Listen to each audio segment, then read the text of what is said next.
दुनिया इस वक्त तीसरे विश्व युद्ध की भनक सुन रही है। मिडिल ईस्ट ने सबको चौकन्ना कर दिया है। दुनिया में इस्लामोफोबिया की नई परिभाषा गढ़ी जा रही है।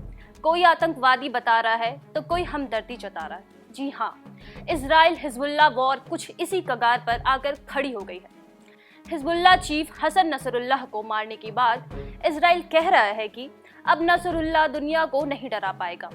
क्या वाकई में नसरुल्लाह इतना खतरनाक था जिसे पूरी दुनिया डर रही थी, जैसा इजराइल कह रहा है? इसका जवाब नहीं में है। हसन नसरुल्लाह से डरने की बात तो छोड़ ही दो, बल्कि लोग उसकी मृत्यु के विरोध में आजाद सड़कों पर मार्च निकाल रहे हैं और ऐसा दुनिया के कई देशों के अलावा हमारे भारत देश में भी देखने को मिल रहा है। ये काफी हैरत में डालने वाली बात है।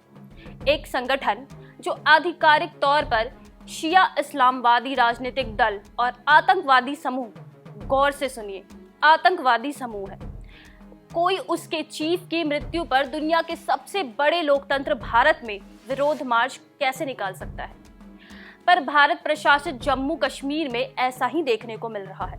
क्या इसका कारण ये निकाला जाए कि वहां विधानसभा चुनाव चल रहे हैं या कुछ और? इजराइल ने अपने एक मिसाइल हमले में हिजबुल्लाह के चीफ हसन नसरुल्लाह को बीते दिन शुक्रवार 27 सितंबर को मौत के घाट उतार दिया। जम्मू कश्मीर में इसका विरोध हो रहा है और सैकड़ों लोग सड़कों पर उतर आए हैं। इन लोगों ने इजराइल के खिलाफ नारेबाजी भी की है। वहीं जम्मू कश्मीर की पूर्व मुख्यमंत्री और जम्मू और कश्मीर पीपल्स डेमोक्रेटिक पार्टी की मुखिया महबूबा मुफ्ती ने हसन नसरुल्लाह की मौत के विरोध में राज्य में चल रहे अपने प्रचार तक को भी रद्द कर दिया है।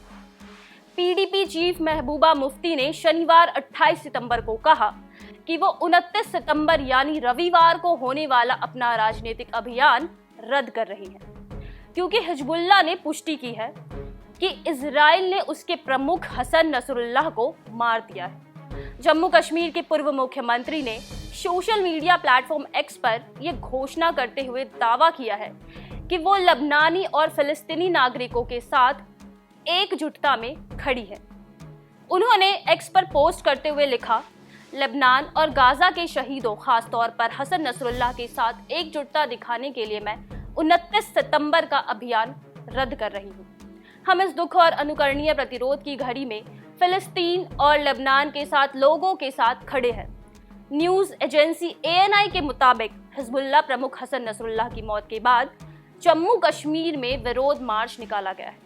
कश्मीर में सैकड़ों प्रदर्शनकारी नसरुल्लाह की तस्वीरें लेकर सड़कों पर उतरे और इजराइल के खिलाफ नारे लगाए। न केवल पुरुष बल्कि बड़ी संख्या में महिलाएं भी विरोध प्रदर्शन में शामिल हुई है और हिजबुल्लाह के समर्थन में नारे लगाए गए। श्रीनगर में हसनाबाद, रैनावाड़ी, सैदा कदल, मीर बिहारी और आशाबाग इलाकों में लोग सड़कों पर उतर आए और काले झंडे लेकर इजराइल और अमेरिका विरोधी नारे लगाए गए। लेकिन जम्मू कश्मीर के लोग हसन नसरुल्लाह की मौत का विरोध क्यों कर रहे हैं? ये एक गंभीर सवाल है, जिसके जवाब में जम्मू कश्मीर के राजनीतिक जानकारों का मानना है कि हसन नसरुल्लाह की मौत के विरोध में राजनीतिक पार्टियों का स्टैंड राज्य के शिया वोटर्स को लुभाने की महज चाल भर है। तो वहीं कुछ लोग इसे धार्मिक रूप भी देने की कोशिश कर रहे हैं और अपने वजूद पर हमला बता रहे हैं। अब सवाल है कि भारत सरकार हिजबुल्लाह चीफ हसन नसरुल्लाह की मौत के विरोध में मार्च निकालने वाले लोगों के साथ कैसा रवैया अख्तियार करती है? क्या उन्हें लोकतांत्रिक आजादी के तहत छूट देती है या कानूनन रूप से दंडित करती है? ये देखने वाली बात होगी। तो वहीं दूसरी तरफ अगर मिडिल ईस्ट में पिछले साल अक्टूबर से चल रहे संघर्ष की बात करें तो इस युद्ध में हजारों निर्दोष महिलाएं और मासूम बच्चे मारे जा चुके हैं। हसन नसरुल्लाह की मौत की पुष्टि करने के बाद हिजबुल्लाह ने नया चीफ भी नियुक्त कर लिया है, जिसका नाम हाशिम सफीउद्दीन है, जो हसन नसरुल्लाह का करीबी रिश्तेदार है।